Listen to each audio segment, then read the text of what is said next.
Big portion. I think I put more than enough. Nice? Very nice. You still want salad? No. It's enough? But it's too much. Will you help me? No.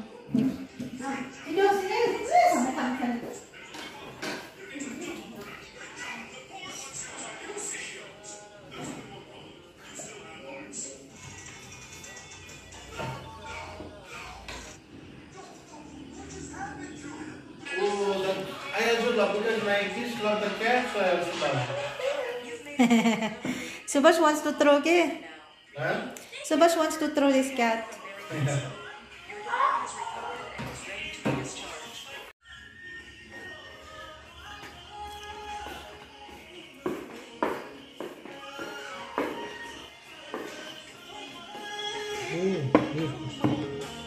You take a spoon? Hand? Go wash your hands. Kala!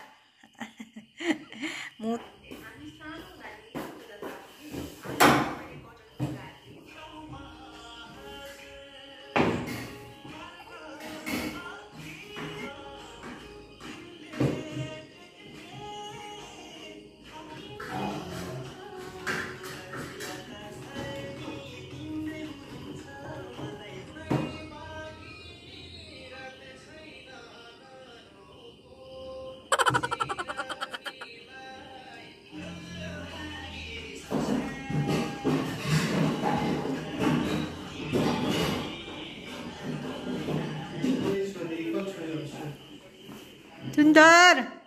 Do your homework with daddy, eh? There or here? Go there. Later.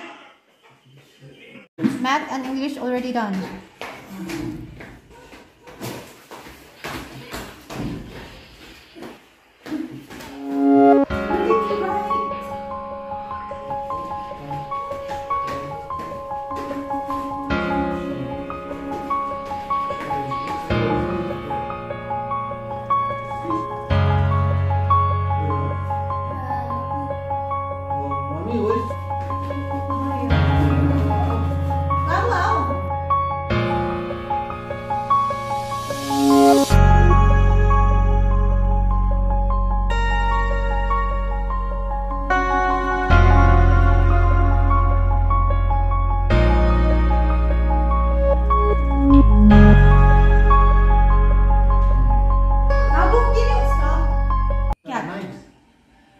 One afternoon, I was so tired and sleepy, and she keeps licking herself and just do like this in my side and doing like this in my mouth and my face. I said, go, go, go. Throw her outside. And then? Throw her outside the She did not come. I closed the door. She also licks her butt.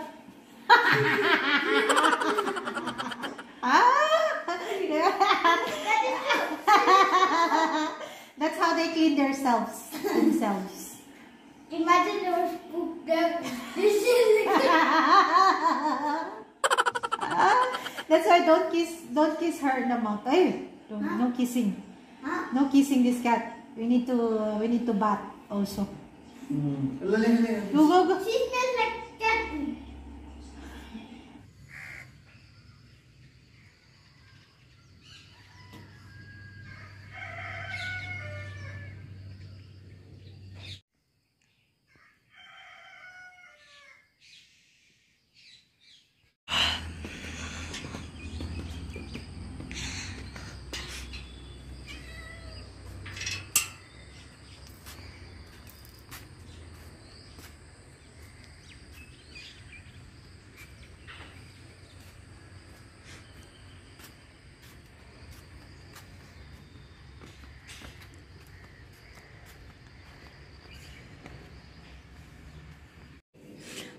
Good morning guys, good morning. So ito ang baon ng mga bata kasi walang iba. walang handang baon. Mayonnaise lang yan guys. Breakfast ni Sanel.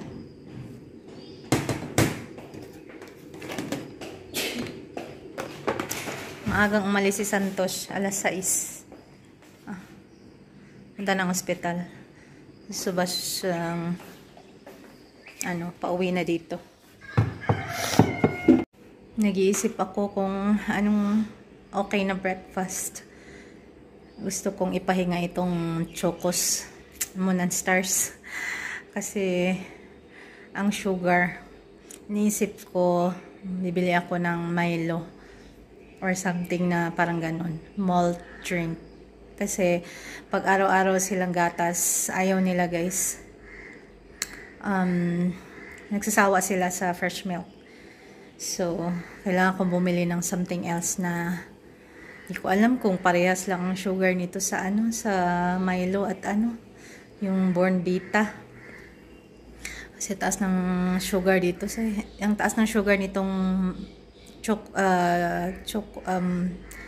Kellogg's na Moon and Stars. Pero gustong-gusto nila ito guys. Hindi ko naman dinadamihan ng serving. Tapos dinadamihan ko yung gatas. Si Sundar ayaw niya ng maraming gatas. Mas gusto niya yung maraming Moon and Stars. Ang hilig sa matamis ni Sundar. Si Sundar kasi okay yan siya kahit wala ito. Yung Chocos, itlog. Pero yung gatas nga, itlog at gatas, pinapaparis ko siya. Kasi hindi naman sila gutom guys, ayaw nila kumain. Lalo na si Sanel, hindi yan kakain sa umaga. So, si Sundar, okay naman siya sa itlog at gatas. Pero minsan ayaw niya ng gatas nga. Kaya, try kong bumili ng Milo. So, ayun lang guys. Hi.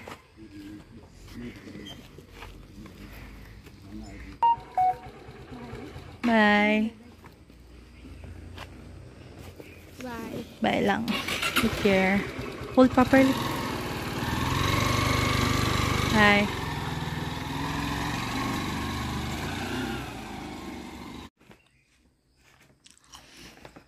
Tea time guys. Ang galing ilam na tea.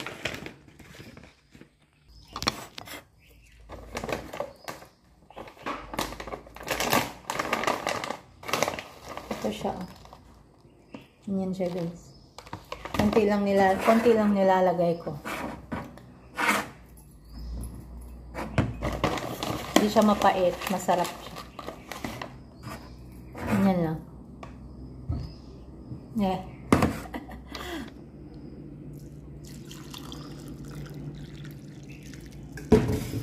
Soak for few minutes. Parang konti lang. Dagdagan ko konti.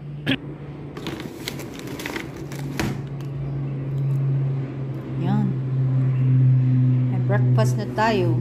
Tsaka apple.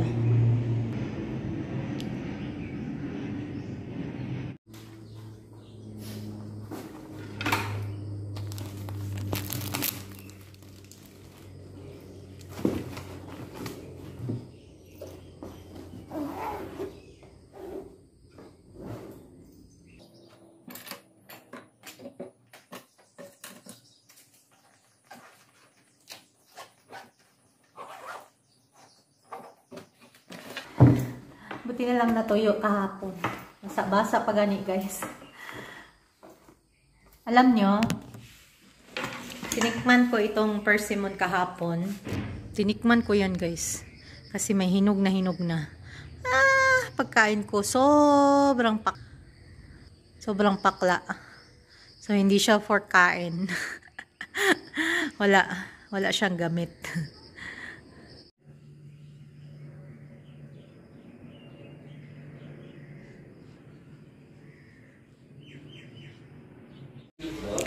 Hi guys, kararating lang ni Subas galing ospital. Nakaluto na ako ng ihahatid na pagkain sa ospital. Ito ay dal,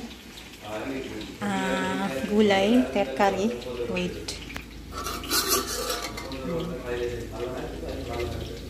Capsicum at patatas yan guys. Ito ay kanin. Para kay Santos ito.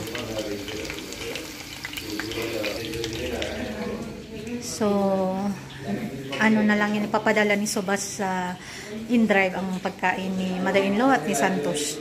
So, masaya ako na nakapagpahinga siya kagabi. Straight ang tulog niya kasi uminom siya guys. So, nakatulog siya agad, tsaka straight ang kanyang tulog. So, ayun, naka-refresh siya. So, antay na lang natin kung kailan makakalabas si Mil.